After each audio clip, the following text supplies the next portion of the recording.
Hi, and welcome to The Big Opportunity, a new video conversation series sponsored by Church of St. John the Divine here in Houston, Texas. I'm Leigh Spruill, your host. Our goal is to have talks with church leaders and thoughtful Christian cultural observers about the opportunities that lie before the church in light of so many challenges these days, and we think there are many. My guest today is Dr. Josh Packard, who is Executive Director of Springtide Research Institute. Josh is an accomplished researcher with expertise in the sociology of religion and new religious expressions. He's a talented speaker. He's been a frequent guest on radio shows and podcasts and at conferences. He's written 3 books, and other articles have appeared in such magazines as Christianity Today, the Huffington Post, and the Christian Science Monitor. Josh earned his PhD in sociology from Vanderbilt University, and his undergraduate work was done right here in the state of Texas at Texas Lutheran University. Josh, thank you so much for being with us today. Oh, thanks for having me. I'm really excited to be here and have a chance to chat with you. So Josh, what is, from your perspective, the big opportunity before churches in the United States right now? Well, I think it's both a big opportunity and a big challenge. The opportunity is for anybody who's got an innovative or entrepreneurial bone in their body. And I don't mean that in this very transactional way that we often think about entrepreneurship, but just in the sense of people that like to design and build something new to meet a new challenge. We're emerging out of this program-driven model that was so effective for so many decades. And I think we're clearly coming into an era where communities and relationships are going to matter. And we're going to have that, those old systems, those program systems were really good, effective for a long time, but we're going to need just as effective and just as innovative systems around communities and relationships to really reach people, because they're just not, the programs aren't going to get it done like they used to. I wonder if you could share with our viewers just a little bit more about your work. What is Springtide Research Institute? Yeah, so Springtide is we focus on the religious and spiritual lives of 13 to 25-year-olds. So all of our research is done in that age range. What people would probably commonly call Gen Z right now. But even as they age, as Gen Z cohort moves through, we stay right in that 13 to 25-year-old range. So it takes us right from at the bottom end, from the rites of passage, confirmations, bar mitzvahs, et cetera, up to what most social scientists would call the end of emerging adulthood at this point at 25. And we don't ask us, you can't ask the same questions to a 23-year-old that you ask to a 13-year-old. But that's the primary range at which we're concerned with. And that takes us, we go wherever they're asking the really big questions, essentially religious questions. So sometimes that takes us inside of a parish, inside of a congregation, inside of a mosque or a temple or a synagogue. And a lot of times it takes us out of those places, because increasingly in our own research, 39% of that age group have no religious affiliation. But that doesn't mean that they're not interested in those questions. So we're committed to going wherever it is. If they're having those on social media, we go there. We do interviews, we do focus groups, we do a lot of surveys, really just trying to understand how they're navigating these really big sort of, what should I do with my life? Is there a God? What happens when I die? What moral system should I live by, et cetera. In late 2020, your research institute published the results of a very large survey. It's entitled "The State of Religion in Young People, Relational Authority," and I have been referencing this at numerous points in parish life here in Houston, Texas. What was the most surprising bit of survey data that emerged from that study? Well, I think for me, that study is something that will come out every fall. We survey, and for that, it was 10,000 young people and a couple hundred interviews, and we're right on track to do another round of that for fall of 2021. And so it'll have a different focus, but it's a robust data set. And I think the thing that surprised me in that first year was understanding just how poor those categories are of affiliated and unaffiliated. So we normally would think that we could assume something about a group of people if they check the box that says they're affiliated. And we similarly think that we could assume a bunch of things about the unaffiliated too. But what we found was that with young folks, there's as much diversity within those categories as there is between them.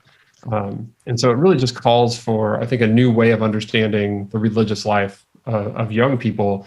And that's what, one of the things we say at Springtide all the time is we don't want to be interesting, we want to be useful. And so we're trying to turn that data into, okay, so what can we do with this? What can somebody in a parish, who is a youth leader, is a campus minister, what does that mean for them? And so we sort of unpack that in the rest of it. But it was really, that was the top most surprising finding for me, is how ill-fitting those categories are anymore.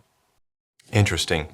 Well, you title the publication of the survey findings Relational Authority. How do you all define relational authority? What is that? Well, it's we were trying to figure this out. The early data gave us a clue that that relationships were going to be key to this, but it was really then about, in order to be useful, we had to understand what young people really meant by relationships. Like, did they mean just adults hanging out with them? Did they mean peers? And what we came to understand was young people were not asking for adults to be their friends. And I think that's a really critical understanding. But they do want adults in their lives, but not to be buddies. They use words like mentors, teachers, coaches, guides. But critically, that guidance is only effective when it takes a fairly particular form. And the good news is that when it takes that form, it's incredibly effective. So where young people express like trust in religious institutions or other social institutions, they top out at about 5 on a 10-point scale. So they don't trust them very much at all, which is true for adults too, by the way. When adults practice relational authority in the life of a young person, they express trust in them into the 90th percentile.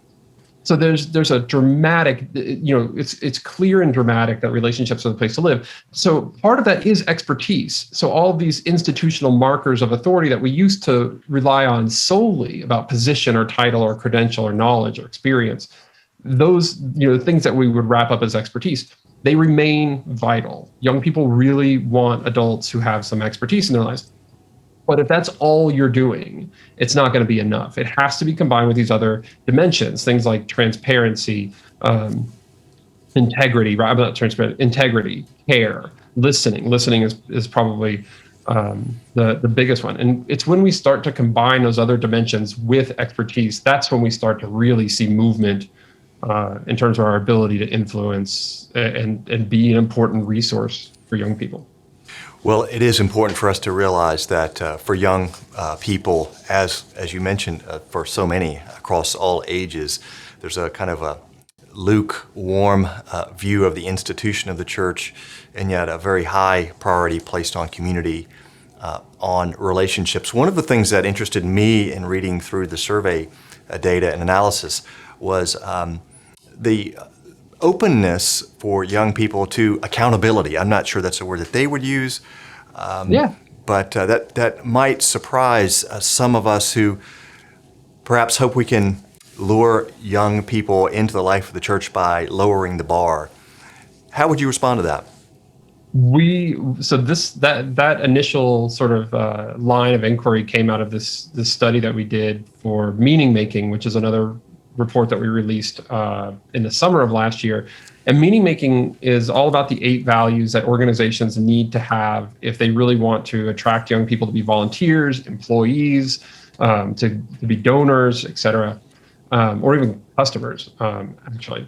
And one of those, we were really surprised that accountability rose to the top there as well. Both for themselves, they want that accountability in their own lives. They want to know that the other people they're working with are being held accountable, or the other people around them are being held accountable. But they also mean it internally, that they don't want an organization they don't want to be a part of or affiliated with an organization that doesn't hold itself accountable. So in other words, like if you hear that message and you think to yourself, like, we don't have to lower the bar, we can set really high standards for young people and require them to act in a certain way, believe in a certain way, behave in a certain way. But we are not also willing to do the work that young people would say is necessary to like investigate our own potential, past conflicts with regards to especially key social issues that young people care about. A lot of people care about, not just young people, like racism, institutional racism, sexism, et cetera. If we're not paying attention and holding ourselves accountable to what's going on in the environment, or if we're spouting divisive politics, like that's going to ring hollow to them. You can't hold them accountable if you're not willing to be held accountable. So that's part of why that value is, I think, so surprising, because we don't normally think of it as working both ways, but young people very much are. That's very helpful. So, Josh, I'm going to put you on the spot and ask you, I'm a pastor of a local congregation. Based on your research, what are the kinds of things that I or leaders in our church be focused on as we look to the next 3 to 5 years? Well, I'm going to go back to something I said at the beginning. We were, as religious people in this country, I think this is a fairly true statement. Broadly speaking, across denominations, even faith traditions, we got really good, and it wasn't by accident, at building programs over the last 50 years. There's a million books written about it. There's a lot of innovative thought. There's a lot of organizations to help you do that. And it's going to require that same dedication around innovation towards relationships. And we can look to other models of people who, because I really think that this is what we need to be. Everything needs to be filtered through relationships. That's how young people are experiencing not just their religious lives, it's how they're experiencing and desiring to experience every part of their lives. Mm-hmm. And I think we can look to models from other industries that essentially, have figured this out already. So, if anybody in your congregation works in sales, they'll know that sales is basically, about managing relationships. And if anybody works in fundraising, they'll know that fundraising is about managing relationships. Now, those are way more transactional spaces than what we're trying to do what most congregations are trying to do in a ministry space.